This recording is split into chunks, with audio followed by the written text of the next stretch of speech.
Olá, meus irmãos, estamos aqui com mais uma aula do nosso estudo básico do Espiritismo, volume 1. Estamos no segundo módulo, que é Introdução ao Espiritismo, ainda no primeiro roteiro, o contexto histórico do século XIX na Europa. Esta é a quinta parte, não é, desse assunto, e na sequência, a aula de número 32.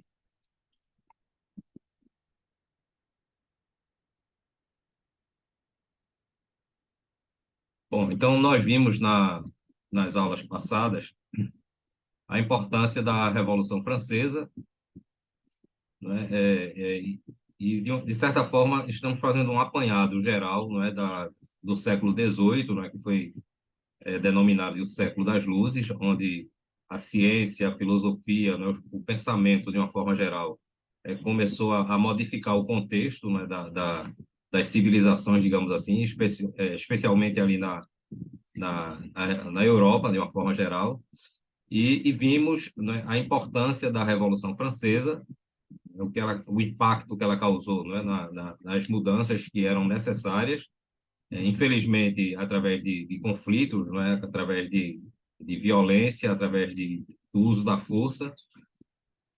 Chegamos a ver também, né, a passagem de Napoleão, não é, que implantou modificações substanciais, não é, importantes, não é, com a criação da Constituição, dos direitos individuais, do divórcio, de uma série de coisas.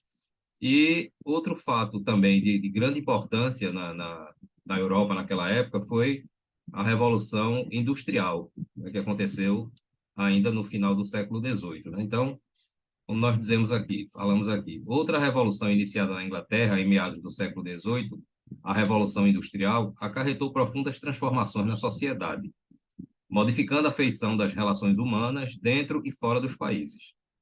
Ela serviu de alavanca para o progresso tecnológico que presenciamos nos dias atuais, pela invenção de máquinas e de equipamentos cada vez mais sofisticados. Então, a gente vê que a gente que vem acompanhando o nosso estudo, né, desde o início, principalmente quando falamos da origem das religiões, daí vimos que as religiões elas se iniciam, né, o ponto marcante seria o fenômeno mediúnico, de uma forma geral, e quando falávamos daquele tema da origem das religiões, nós vimos aquela divisão de horizontes, não é, que Ernesto Bozano usa para definir os períodos de transformações evolutivas, não é, da civilização humana, né? Então, passamos por todos aqueles horizontes tribal, agrícola, profético, enfim, vimos todos aqueles, se não me falha a memória, são 5 horizontes, até chegar no horizonte espiritual. E a gente vê a gente vai acompanhando através daqueles horizontes da mudança, né? Porque aquilo dali de um horizonte para outro são muitos séculos que se passam para que essas mudanças ocorram, e a gente vai vendo que isso é um processo lento. E quando a gente chega no século XVIII, como nós já falamos aqui, não é, que foi intitulado de O Século das Luzes, a gente vê, em relação ao que aconteceu nos séculos anteriores, como a civilização humana já está progredindo, não é, em termos de intelectualidade, né, em termos de leis, de justiça, né, de adequação, de convivência, não é, entre os seres humanos, entre si, de uma forma geral. E aí vem esse fato marcante também, que é a Revolução Industrial, não é, que dá um impulso muito grande, realmente, no processo tecnológico evolutivo.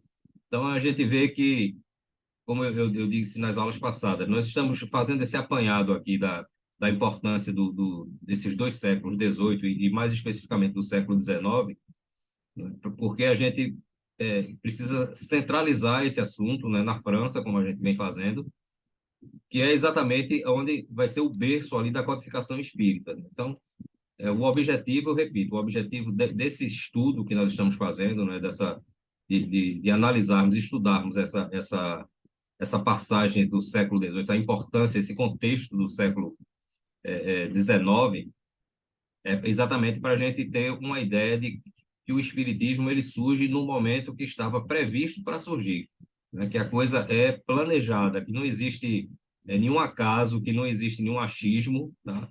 E que a coisa vem ocorrendo de uma forma com uma direção, não é? Existe uma gerência por trás disso, tá? E a gente vai ver no, no decorrer do nosso estudo que Jesus tem esse planejamento, né, para que transforme o nosso planeta num mundo cada vez melhor. Então, para isso ele traça planos, metas, né, que precisam ser cumpridas, porque não é pelo fato de a gente estar no plano espiritual desencarnado que as coisas vão correr à revelia, não é que a gente abandona todas as disciplinas, todas as normas, nada disso. Da mesma forma que a gente se planeja aqui para fazer, executar as tarefas de cunho materiais, não é? A gente faz isso diariamente na nossa vida pessoal, na nossa vida social, profissional, na vida estudantil, enfim, tudo precisa de um planejamento, né, de organização. E no mundo espiritual não pode ser diferente, e ainda mais em se tratando de espíritos superiores, né, espíritos de escola, como é o caso de Jesus, que tem essa tarefa de coordenar todo esse processo evolutivo do nosso planeta. Então, essa revolução industrial que ocorreu lá na Inglaterra, ela propiciou o desenvolvimento das relações internacionais, em especial nas áreas econômicas, comerciais e políticas, transformando o mundo numa aldeia global. Conduziu à urbanização de ajuntamentos humanos e à construção de modernos cercamentos ou propriedades rurais. Então, veja que como é o processo evolutivo, né? O homem que antigamente, não é, do passado, ele vivia voltado exclusivamente para a sua tribo, não é, para o seu povo, não é aquela coisa, o universo dele era aquilo dali. É por isso que a gente vê passagens, não é, bíblicas, onde povos relatam que houve o dilúvio universal. Por quê? Porque essas pessoas não tinham contato com outras civilizações. Para elas, o mundo delas se resumia àquilo dali, aquele espaço, né, aquele pequeno espaço que elas tinham ali. Mas como o progresso da humanidade, né, com a tecnologia, com a ciência, como a gente está acompanhando aqui, a gente vai vendo que há uma expansão, ou seja, o homem percebe que a vida dele não depende exclusivamente do seu povo, né, do seu núcleo ali, humano que vive ali, né, do seu país, da sua nação. Então, como ele já sabe da existência, né, de outros povos, de outras civilizações, né, de outras culturas e com outros desenvolvimentos, e acima de tudo, que existe, né, a necessidade de um intercâmbio, né, de troca de produtos, de mercadoria. Então, veja que o sentimento de violência, de guerra, ele, apesar de existir, ainda ser muito forte, mas ele vai diminuindo à medida que os anos, né, à medida que o tempo vai passando, e o homem vai sentindo a necessidade cada vez mais de se relacionar com o outro. Então, a Revolução Industrial, ela traz esse marco importante, porque ela transforma o mundo numa aldeia global. Ela desenvolveu a rede de comunicações de curta e de longa distância, principalmente pelo emprego inteligente da energia elétrica e da eletrônica. Ampliou os meios de transportes, em especial o marítimo e o aéreo. Favoreceu as pesquisas médico-sanitárias, voltadas para o controle das doenças epidêmicas, resultando no aumento das faixas da sobrevida humana.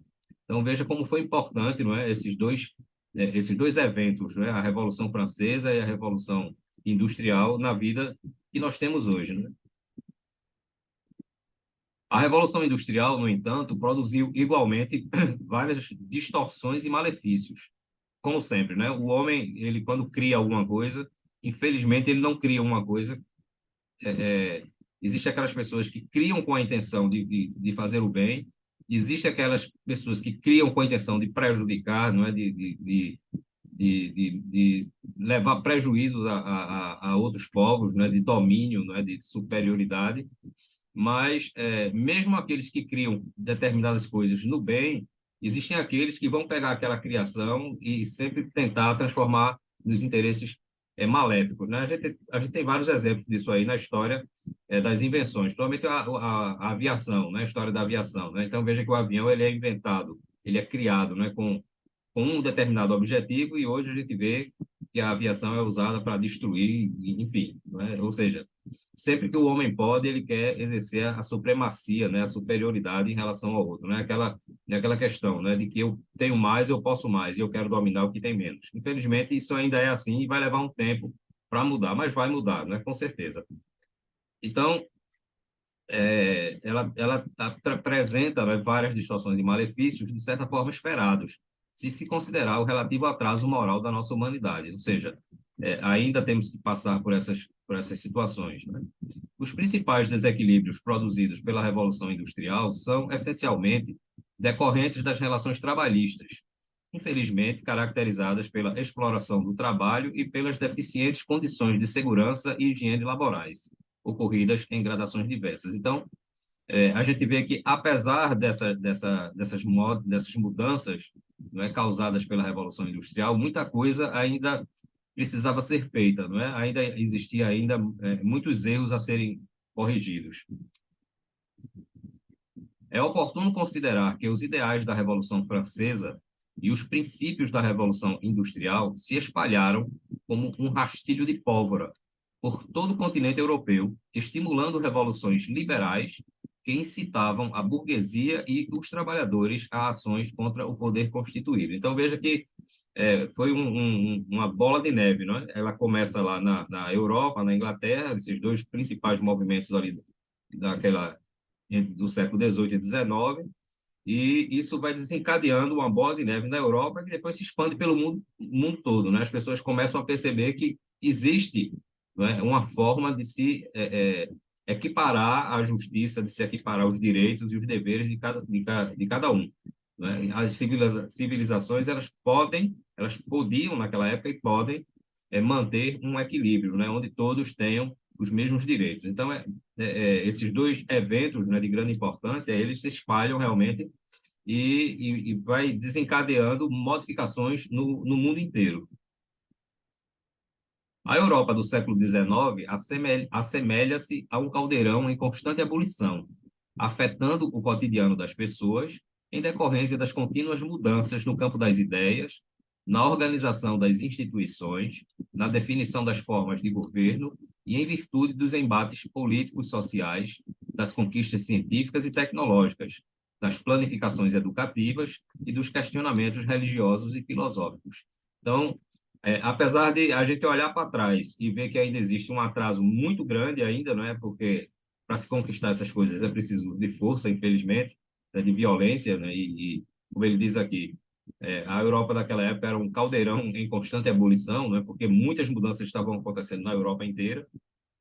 Mas se a gente for analisar o século XIX com os séculos anteriores, a gente vê como o ser humano progrediu, né? Isso em relação aos séculos anteriores, às civilizações passadas, né? Anteriores a esse século.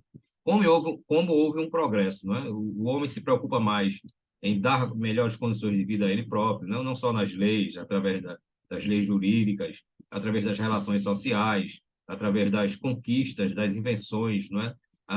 O desejo de descobrir cada vez mais curas para as epidemias, para as enfermidades que antes dizimavam as pessoas. Então, a gente vê que há um progresso, né? A gente tem o costume, a gente vê tanta violência no mundo, a gente vê tanta coisa que não deveria acontecer, não é? No século XXI que nós estamos aqui. Mas, infelizmente, isso faz com que a nossa visão fique um pouco deturpada, né? E a gente pega um jornal, né, seja um jornal escrito, falado, o televisivo, a gente vê tanta violência, ainda mais nessa época de hoje que nós estamos vivendo aqui, tão conturbada. E aí a gente fica alimentando um certo pessimismo nas coisas. A gente acha, muitas vezes, que as coisas só tendem a piorar. Mas, uma vez eu perguntei a um determinado espírito, eu estava participando de uma reunião mediúnica, e eu perguntei a um determinado espírito, um espírito superior, logicamente, por que é que existe todo esse planejamento, né, para que a Terra um dia se transforme num planeta de paz, onde as pessoas vivam, né, vivenciem, digamos assim, a fraternidade realmente, independente de religião, tá certo? As pessoas sejam mais fraternas, as pessoas tenham mais consciência de que todas nós somos filhos de Deus, e somos filhos de Deus, nós somos irmãos e precisamos agir, não é, como se fôssemos uma família, realmente, uma grande família. Na verdade, é o que nós somos, não é? Nosso planeta é um grande lar, né, que abriga uma família só, agora família, com características distintas, diferentes, mas todos nós somos seres humanos, todos nós passamos pelas mesmas necessidades, todos nós temos os mesmos desejos, não é? De uma forma geral, todos nós tentamos sobreviver, não é? Porque é a responsabilidade que nós temos de sobreviver no nosso corpo físico. uns sabendo que o corpo físico é temporário, é passageiro, que a vida continua, outros não, mas, de certa forma, em linhas gerais, todos nós somos assim. Então, para chegar a esse ponto, realmente vai exigir muito tempo, né? Muita mudança, muitos séculos ainda virão para que se mude isso. E há essa necessidade dessa interação. Então, por que que a gente não para pensar nessas coisas, né? Então, se a gente observar esse pensamento, como eu dizia, esse pensamento pessimista que a gente tem, isso às vezes impede de a gente olhar que também houve muitos progressos, né? Que apesar de nós mesmos, já existe progressos. As pessoas se preocupam mais com as outras, né? Infelizmente, é preciso que haja grandes calamidades, né, para a gente ver as pessoas participarem de uma forma mais ativa, de auxiliar o próximo, a gente vê quando tem uma grande catástrofe, não é? Infelizmente, repito, muitas pessoas no mundo inteiro se mobilizam, né, para prestar um apoio, uma solidariedade às outras pessoas. Então a gente vê que existe humanidade, não é? A gente não tá perdido como a gente pensa. Então, quando eu perguntei a esse espírito, né, da reunião mediúnica que eu falei, quando eu perguntei a ele, se a gente vê, à primeira vista, o que a gente vê dá a impressão de que as coisas estão piorando, e ele disse, olha, imagine que você pegou um vasilhame, uma bacia, daquelas bacias de dar banho em neném, e você colocou ali um pouco menos da metade de água, né? Se você deixar a banheira equilibrada, a água vai estar rente, né? Ela vai estar nivelada ali, naquele nível, né, naquela quantidade que você colocou ali. Se você pegar a banheira e inclinar para qualquer lado um pouco, você vai ver que vai concentrar mais água no ponto onde o declive é maior. Então, imagine que o que está acontecendo no planeta Terra, nessas mudanças que estão acontecendo, é que fazendo essa analogia da banheira, é que houve uma inclinação da banheira, tá? E a concentração de água, ela aumentou naquele lado ali. Então, quando aquela concentração de água aumenta, à primeira vista, as pessoas que estão vivendo ali, naquela concentração de água, digamos assim, maior, elas acham que a coisa está aumentando, mas elas esquecem de ver que o lado que subiu, a quantidade de água diminuiu bastante. Né? Se a gente for fazer uma relação da água com as conturbações, nesse exemplo da banheira, a gente vai ver que houve uma concentração, porque a tendência é que essa água da conturbação ela se esgote e ela começa a sofrer um desnível, né? Ela vai se concentrando mais em um determinado ponto da banheira. Eu não sei se vocês estão conseguindo acompanhar esse raciocínio. Então é isso que a gente vê, não é? É como se houvesse assim os espíritos, né? Há muitos espíritos que ainda são voltados para o mal, para as guerras, né? Para o egoísmo, para o orgulho. Eles estão numa espécie de desespero, né? Eles tentam atuar do lado negativo de uma forma mais intensa na época de hoje, porque eles sabem que essa é a última oportunidade que eles vão ter. Por que isso? Porque espíritos que são recalcitrantes, não é? Espíritos que, apesar de todas as orientações dos seus espíritos protetores, né? Apesar de todas as oportunidades reencarnatórias que tiveram, e eles ainda continuam, né, incidindo na maldade, esses espíritos, eles terão a última oportunidade deles nessa atual encarnação que estão vivendo. Por quê? Porque em determinado momento, e se aproxima esse momento, haverá um expurgo desses espíritos. O que seria esse expurgo? Eles vão ser exterminados, eles vão ser castigados, eles vão para o inferno? Não, nada disso. É simplesmente eles vão ser retirados do planeta Terra, vão reencarnar no planeta inferior à Terra, tá certo? Vão continuar com o processo evolutivo do mesmo jeito, só que num lugar mais atrasado. Imagine o seguinte, que você tem uma escola e tem duas salas de aula, né? Então, tem uma sala de aula, naquela sala de aula ali, A e a B, na sala de aula A, que é uma sala onde o nível de aprendizagem é um pouco acima do nível B, vamos dizer assim, e ali, dentre os alunos daquela sala A, existem aqueles que querem estudar, que se esforçam, que se dedicam, e existem aqueles que não querem nada, e apesar de todos os avisos, todas as oportunidades que foram dadas, eles continuam prejudicando o direito daqueles que querem aprender. Então, o que é que o diretor da escola faz? Ele vai pegar aqueles alunos que não querem nada tirar da sala A e colocar na sala B. Eles vão continuar estudando, aprendendo na sala B, mas não vão prejudicar mais aqueles que querem alguma coisa na sala A. Então, é assim que nos mundos, não é? A providência divina, ela atua, ela dá várias oportunidades. Quando chega um determinado nível evolutivo de uma civilização, né, de um planeta, digamos assim, no caso do nosso, é o planeta Terra, então, aqueles espíritos que já tiveram várias oportunidades e continuam recalcitrantes, que não querem nada, só querem trabalhar e insistir na maldade, no prejuízo, né, não levam em consideração a fraternidade, a justiça, nada. Então, esses espíritos, depois de todas essas oportunidades que tiveram, eles são tirados dali, daquele planeta, são colocados no planeta inferior, ou seja, seria a sala tipo B, que eu falei, tá? Vão continuar recebendo a mesma misericórdia divina, o mesmo carinho, o mesmo amor que Deus tem para com cada um de nós, mas só que agora eles também não seria justo eles continuarem prejudicando aqueles que se esforçam e que querem alguma coisa. Então, esse período de mudanças na Terra ele já se iniciou. Agora, só que não é uma coisa que acontece do dia para a noite, não é? Isso vai levar ainda séculos e séculos para que essa mudança ocorra.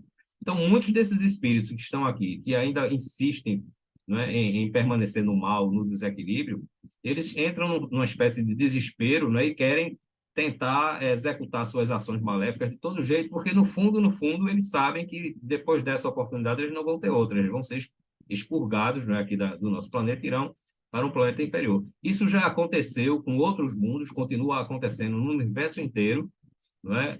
Aqui a gente vai ver lá na frente, nos próximos estudos, que houve um expurgo desse lá num planeta que se situava no sistema da Capela, né, que é uma outra constelação, e que esses espíritos que não queriam nada, eles foram encaminhados para um planeta inferior. Que planeta inferior foi esse? O planeta Terra.